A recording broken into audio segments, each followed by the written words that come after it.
Now, this isn't our official horror movie. That's going to be next week. However, right now, let's talk about the movies that inadvertently dropped this week and series. Yes. Right now, it's Monster, the Ed Gein Story. What was your biggest problem with it? I don't have a problem with it, but I just found it interesting that the actor that plays Ed chose to just make up a voice. Yeah, exactly. It's not historically accurate, but he wanted to show the trauma and the obsession Ed had with his mom, so he sounds kind of like a woman, although TikTok says he sounds like Winnie the Pooh. I'll tell you my take on this right now. He sounds, and it's forever ruined this, Rick Moranis in Ghostbusters. Yes, and Hunnam. Because like Rick Moranis, he kind of has this voice. Yes, yes, All right. yes. Who brought the dog? All right, it puts the lotion on its skin again. All right, take a look at the series. Enough about the voice. Visually stunning, as it should be. Yes, exactly. I think it's nice lighting. It adds to the creepiness. Yeah, I liked it in that way. What is your take on the authenticity of this, the notes it's hitting in that direction? Again, it's a very disturbing story, so they can't be too accurate.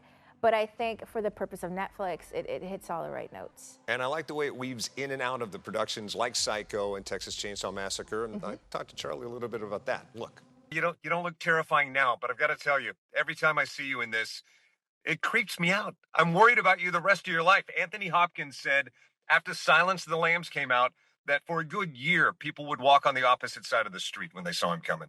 Yeah, I mean, thankfully I don't have to walk around with that haircut any longer, but I definitely freaked some people out while I was filming it.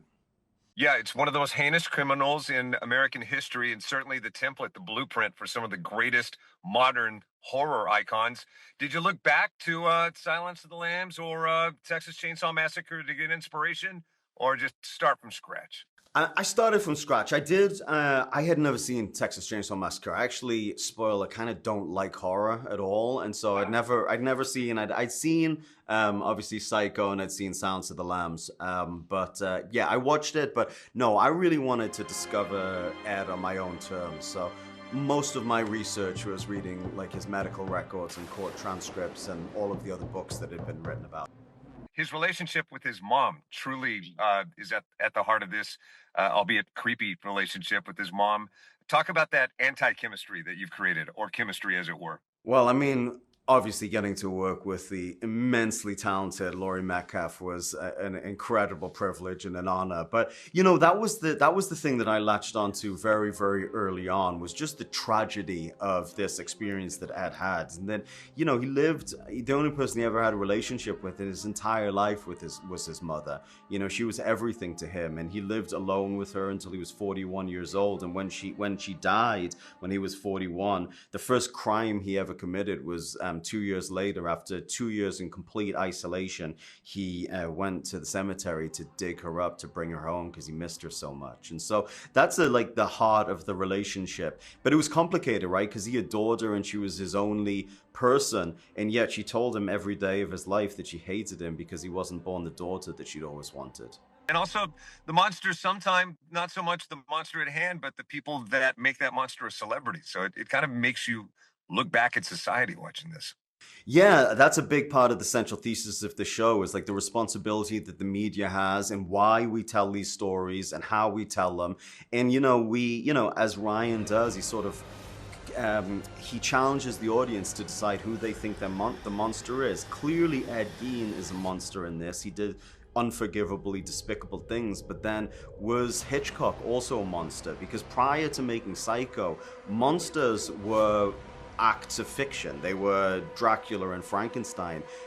What Hitchcock did was, for the first time ever in film, say maybe actually the monster is us. And that completely transformed the way culturally we perceive monsters and how we tell these stories, and gave license and permission to turn that lens on us for the first time.